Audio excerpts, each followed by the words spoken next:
Have you ever said anyway to change the topic or end a conversation? It is a small word, but very powerful in everyday English.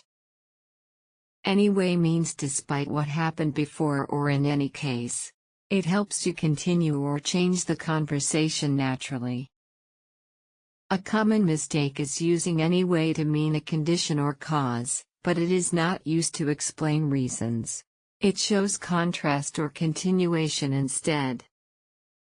Common patterns include, anyway, let's move on, I was tired, but I went anyway, and anyway, what do you think?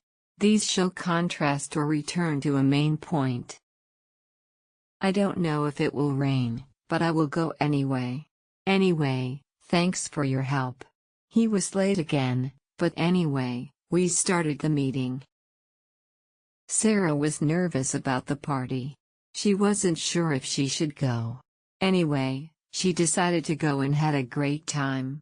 That showed her brave choice. Think of anyway as a bridge that connects ideas or moves you onward no matter the problem. The word any means no limit, and way means path, so it means go any path. Now you know how to use anyway to continue or change a topic. Try it out loud and comment below with your own sentence.